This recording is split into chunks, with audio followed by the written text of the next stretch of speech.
সন্ময়দা আপনার কাছে যাব, কিন্তু তার আগে একটা নামের তালিকা পড়বো। আকবর আলী, রিজওয়ান আলম, হাসিন খাতুন, সানা বেগম, মোহাম্মদ ওয়াজিদ, মোহাম্মদ ইমরান, রামজান আলী, নিজামুদ্দিন, শেখ আবদুল্লাহ, মোহাম্মদ জামিল, এবং লিস্টটা বাড়ছে। এই লিস্টটা দেখে আপনার হয়তো মনে হচ্ছে যে এখানে তো কোনো সন্ময় বন্দ্যোপাধ্যায়, ময়ূক রঞ্জন ঘোষ, অরিত্র দত্ত বণিক নেই, কিন্তু আজ হাসিনা খাতুন, যার বয়স 55, বা 27 বছর বয়সী মোহাম্মদ ইমরান, সে ধ্বংসস্তূপের মধ্যে ছটফট করছিল, একটা সময় মারা যায়, এবং তাদের কিন্তু কোনো দোষ নেই, অনেকে পরিযায়ী শ্রমিকদের মধ্যে থেকে।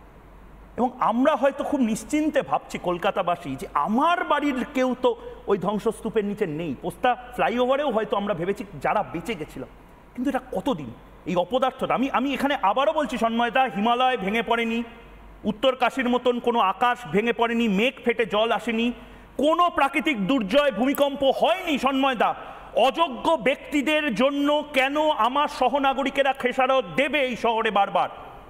আমি প্রথমত বলি, সেটা হচ্ছে যে বাড়িটা ভেঙে পড়লো সেই বাড়ির গলির মাপ হচ্ছে 3 ফুট থেকে 4 ফুট, কিংবা ম্যাক্সিমাম 5 ফুটও নয়, 3 থেকে 4 ফুট আমি যতটা দেখেছি, অন্তত টিভির ক্যামেরা দেখেছি। আচ্ছা, সেই গলির মধ্যে যখন একটা 5তলা বিল্ডিং হলো, কাউন্সিলর শামস ইকবাল বলছেন আমি কিছু জানি না। প্রশ্নটা হচ্ছে সেখানে আলো দিতে হলো, সেখানে জল দিতে হলো, ফেরুল দিতে হলো, জলের পারমিশন পুরসভাকে দিতে হলো, কাউন্সিলরের কোনো ইনভলভমেন্ট নেই। তার সিওয়ারেজ কানেকশন পর্যন্ত সেখানে কাউন্সিলরের অ্যাপ্রুভালটা লাগে, সেটা পর্যন্ত হয়ে গেল, কাউন্সিলর কিছু জানে না। এবার ময়ূক, আমি এই জায়গাটাতে আসার চেষ্টা করব, সেটা হচ্ছে শামসের সম্বন্ধে ফিরহাদ হাকিমের একটা পুরনো ভিডিও ভাইরাল হয়েছে, যেখানে দাঁড়িয়ে সাম্প্রতিককালের ভিডিও ভাইরাল হয়েছে, যে ভিডিওতে দেখা যাচ্ছে শামস ইকবাল সম্বন্ধে ফিরহাদ হাকিম বলছেন আজকের শামস গতকালের ফিরহাদ, অর্থাৎ আমার পরবর্তী জেনারেশন তৈরি হচ্ছে শামস ইকবাল। ফলে সেই শামসকে বাঁচানোর জন্য বলেন এখানে কাউন্সিলরের কোনো রেসপন্সিবিলিটি নেই। কার রেসপন্সিবিলিটি? বিল্ডিং প্ল্যান ডিপার্টমেন্ট, যারা চাকরি করে মাইনে পায়। ঠিক, তারা চাকরি করে মাইনে পায়, তারা যদি অ্যাপ্রুভাল দেয় তাদের শাস্তি হবে। কিন্তু প্রশ্নটা হচ্ছে এই বিল্ডিং প্ল্যান ডিপার্টমেন্টের কোনো অফিসারের এই শামস ইকবালের অ্যাপ্রুভাল দেওয়া কোনো বিল্ডিং প্রমোশনকে বাধা দেওয়ার ক্ষমতা আছে? আমি এই জায়গাটা একটু আসার চেষ্টা করছি যে কোনো পৌরসভার, আমি ধরে নিলাম সমস্ত যাদের বিরুদ্ধে অভিযোগ উঠছে তারা বিল্ডিং প্ল্যান ডিপার্টমেন্টের সবাই অপরাধী, টাকা পয়সা খেয়েছেন, কিন্তু তারা যদি বাধা দেন তাহলে তাদের চাকরিটা তো সেই দিনই চলে যাবে। এবার আমি আসছি আজকে যে ছবিটা তোমরা দেখাচ্ছিল ময়ূক, যেখানে দাঁড়িয়ে আমি দেখছিলাম একটা টিভি ক্যামেরায় যে 2 হাত মানে 5 ফুট মতো একটা বাড়ির চওড়া, এই তো ছবিটা দেখাচ্ছ তোমরা, এবং এটা হচ্ছে G+4। আমি আর্কিওলজিক্যাল সার্ভে অফ ইন্ডিয়াকে প্রথম অনুরোধ করব তোমাদের মারফতে যে এটা স্থাপত্য শৈলীর একটা নিদর্শন হিসেবে এটা যেন ইমিডিয়েটলি রেকর্ডেড হয়। কারণ চীনের আর্কিটেক্টরা পশ্চিমবঙ্গে আসতে পারেন, যেখানে দাঁড়িয়ে 5 ফুট রাস্তার মধ্যে G+4 তৈরি করা যায়, এই আর্কিটেকচার ববি হাকিমের রাজত্বে হয়েছে এই বাংলায়। কামিং টু নেক্সট পয়েন্ট, আমি যে জায়গাটা বলবো সেটা হচ্ছে যে মমতা বন্দ্যোপাধ্যায় একটা রাজ্যের মুখ্যমন্ত্রী একটা বক্তৃতা দিয়েছেন, মনে আছে? মানে যখন কালো ফেট্টি পরে ওখানে গেলেন, বলেন সব প্রমোটার খারাপ নয়। সেই কথাটার মধ্যে ইঙ্গিতটা লুকিয়েছিল, যে ভেঙেছে তার জন্য সে অপরাধী, বাকিরা অপরাধী নয়। এবার আমি একটা খুব মৌলিক প্রশ্ন রিপাবলিক বাংলা লক্ষ লক্ষ দর্শক আজকের অনুষ্ঠান যারা দেখছেন, আমি তাদের সামনে বলছি, আচ্ছা ইডির মাথা যদি 5ই জানুয়ারি যদি শাহজাহান বাহিনী না ভাঙতো, সন্দেশখালিতেই বাঘের নামে একটা ইঁদুর বাস করে, আমরা বাংলার কেউ জানতাম? হাজার হাজার মহিলাদের ওপর ওই অত্যাচার হয়, হাজার হাজার বিঘে জমি ওইভাবে দখল হয়, ভেড়ি দখল হয়, কেউ জানতাম? একটা ইডির বাড়িতে মাথা ভাঙার পরে আমরা জানতে পারলাম যে সন্দেশখালী গভর্নেন্সটা কিভাবে চলে। ঠিক একইভাবে আমি এইখানে আজহার মোল্লা লেনের এই বাড়িটা ভাঙার পর আমরা জানতে পারলাম যে গার্ডেন রিচে এখন এরকম শয়ে বাড়ি আছে, অবৈধ বাড়ি আছে। যদি এটা ভেঙে না পড়তো তাহলে আমরা জানতে পারতাম না গার্ডেন রিচে এই কারবার চলছে, আরও এই G+5টা হয়তো G+10 হয়ে যেত, আমরা কেউ জানতে পারতাম না। জানতে পারতাম তখন যদি একটা ঈশ্বর করুন যেন সেই দিনটা না আসে কলকাতা শহরের ওপর। এটা কলকাতার প্রত্যেকটা শহরের মানুষকে ভাবতে হবে, যিনি তৃণমূল করেন, যিনি কংগ্রেস করেন, যিনি বিজেপি করেন, যিনি সিপিএম করেন, যিনি নোটাতে ভোট দেন, যিনি কাউকে বিশ্বাস করেন না, প্রত্যেককে ভাবতে হবে যদি একটা 5.5 বা 5.6-এর রিক্টার স্কেলে একটা ভূমিকম্প এই পশ্চিমবঙ্গে হয়, সেদিনকে কয়েক সেকেন্ডে 10টা মানুষ এখনো পর্যন্ত মারা গেছেন। হয়তো কয়েক সেকেন্ডের মধ্যে এই পশ্চিমবঙ্গের এই কলকাতা শহরে 10,000 মানুষ কয়েক সেকেন্ডে মারা যাবে। কিন্তু মমতা বন্দ্যোপাধ্যায় তো বলেন আমি অন্যায় মেনে নিই না। আমি সম্মানিত আপনার কাছে এটা নমুনা। সুদীপ্ত বাবু আপনার কাছে যাব, কিন্তু মমতা বন্দ্যোপাধ্যায় বলেন আমি অন্যায় মেনে নিই না। আমি বলছি না, মমতা বন্দ্যোপাধ্যায় বলছেন, বারবার বলছেন, একবার শুনিনি মনে করানোর জন্য। যারা মানুষের কাজ না করে নিজের কাজ করবে তাদের বলবো দয়া করে অনেক করেছেন, ঘরে বসে যান, এর থেকে বেশি আমরা কিছু চাই না। যদি কেউ অন্যায় করে থাকে, বিচারে প্রমাণিত হয়, তার দায়িত্ব সে নিজে নেবে। আপনারা জানেন জীবনে আমি কোনো অন্যায়কে কোনোদিন প্রশ্রয় দিইনি।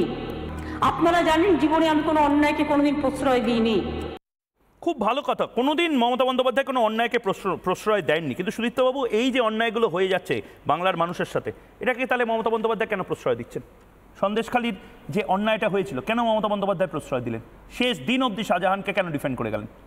দেখুন, এখনো পর্যন্ত বিভিন্ন বক্তারা তাদের বক্তব্য রাখলো, কিন্তু এইটা তো আপনাকে সত্যি করে মানতে হবে যে যারা কলকাতায় থাকে, বর্তমানে যাদের কলকাতায় বাড়ি আছে, তারা কলকাতাকে, যারা জন্মেছে তারা বহুদিন ধরে কলকাতাকে বিভিন্নভাবে পরিবর্তন হতে দেখছে।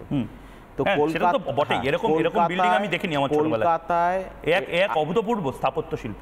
কলকাতায় আগেও বলছি, আমি অরিত্রর কথাটাতেই বলছি, আগেও বলছি, এখনো বলছি, 100টা যদি বাড়ি থাকে তার মধ্যে 90টা বাড়ি দেখা যাবে কিছু না কিছু ডিভিয়েশন বা কিছু না কিছু অ্যাডিশন অল্টারেশন সেই বাড়িতে থাকে। বুঝলাম, ভারী ভারী ইংলিশ শব্দ বলছেন আপনি, একটা টাকা তোলা হয় কথা বলছি, তাহলে কি বাড়ি তৈরি করার সময় কাউন্সিলররা কি টাকা তোলে? এই ধরনের যে অভিযোগ আছে আজকে থেকে, আজকে আপনি কি আজকে দেখছেন কলকাতাকে? এটা তো না, আমি নেতাজি যখন মেয়র ছিলেন তখন কি হতো আমি জানি না, কিন্তু নেতাজি চেয়ারে যিনি মেয়র হয়ে বসেছেন, বাড়িটাকে কালকে তৈরির বাড়ি মনে হচ্ছে আপনার? বলুন, এই বাড়িটাকে কালকে তৈরির বাড়ি মনে হচ্ছে? হ্যাঁ, এই বাড়িটা কি কালকে তৈরি হয়েছে এরকম বাড়ি মনে হচ্ছে? এবার আমাকে এসআই ডেকে তাহলে আপনি এটা বলুন, দীর্ঘকাল ধরে একটা সিস্টেমে ওই চত্বরে বাড়ি হয়ে আসছে, সাম্রাজ্য তৈরি হয়েছিল, হঠাৎ করে আপনি এত লোককে রাতারাতি ডেমোলিশ করে, পৌরসভা কিন্তু কাজ করছে, পৌরসভা ডিটেকশন করছে যেগুলো ব্যাড হেলথ, যেগুলো ব্যাড হেলথ আছে,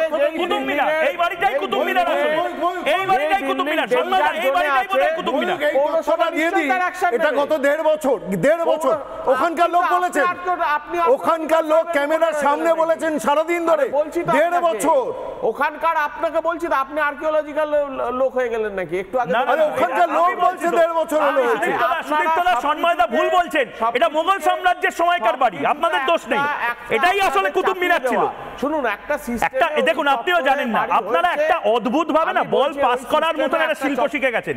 আমি বলছি তো, ওই সিস্টেমে একটা চত্বরে বাড়ি হয়েছে, কিন্তু যেইগুলো ধরুন বাড়িগুলো খুবই নিম্নমানের আছে, যেই বাড়িতে ধরুন লাইফ হ্যাজার্ড হতে পারে, সেগুলো পুরসভা কিন্তু চেষ্টা করছে সেগুলোকে কি চেষ্টা করছে করে। আচ্ছা, আমাকে একটা কথা বলুন তো, আপনারা স্কেপগোট করছেন কেন? আপনারা বলির পাঠা করছেন কেন? আপনারা বলুন, ইঞ্জিনিয়াররা কি সবকিছু জানে? না না, কর্পোরেশনের যারা করনি তারা কি সবকিছু জানে? মেয়র জানে না, কাউন্সিলর জানে না, আর প্রথমত এই মেয়র কাউন্সিলর জানে না কেন? কি করে তারা সারাদিন ধরে? আপনাকে মানতে হবে, কি কাজ করে মেয়র সারাদিন ধরে? কি কাজ করে? না না, এটা কাউন্সিলরের কি এমন ব্যস্ততা যে তার ওয়ার্ডে কি চলছে সেটা জানে না, অ্যাস্টন মার্টিন করে ঘুরে বেড়ায়? না, এটাও তো আপনাকে মানতে হবে যে আজকে ওইখানে যেই বিল্ডিংগুলো জানছে মানুষ, যে নিম্নমানের কোয়ালিটিতে কর্মচারী যেটা জানছে, এই হ্যাবিটটা আপনাদের, এই হ্যাবিটটা বন্ধ করুন। পার্থ চট্টোপাধ্যায় কিছু জানে না শিক্ষা দপ্তরে কি চলছে, মেয়র ববি হাকিম কিছু জানে না কলকাতা কর্পোরেশন কিনছে কেন? না না, হ্যাজার্ড নিয়ে কিনছে। আমার কথা হচ্ছে লাইফ পপুলেশনটা কোথায় থাকবে? পপুলেশনটা কোথায় থাকবে তার আপনি উত্তর দিয়ে দিচ্ছেন তো।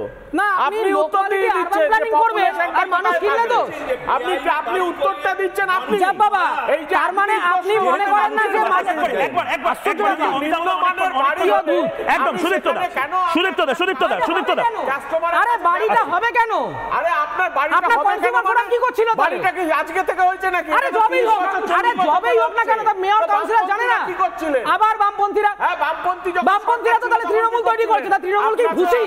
বামপন্থীদের আমলে তো তৃণমূল কংগ্রেস দলটা তৈরি হয়েছে, তাহলে বামপন্থীরা দায়ী হবে। একদম একদম একদম এক এক করে সুদীপ্তদা আপনি একটু থামুন এক এক করে সঞ্জয়দা বলে নিন, তারপরে আমি অভিযোগদার কাছে একদম একদম সবাই একসাথে বললে শোনা যাবে না। হয়ে গেছে সুদীপ্তদা হয়ে গেছে, আপনি বাড়িটা বানাননি, মোগলরা বানিয়েছে, আপনি থামুন এবার।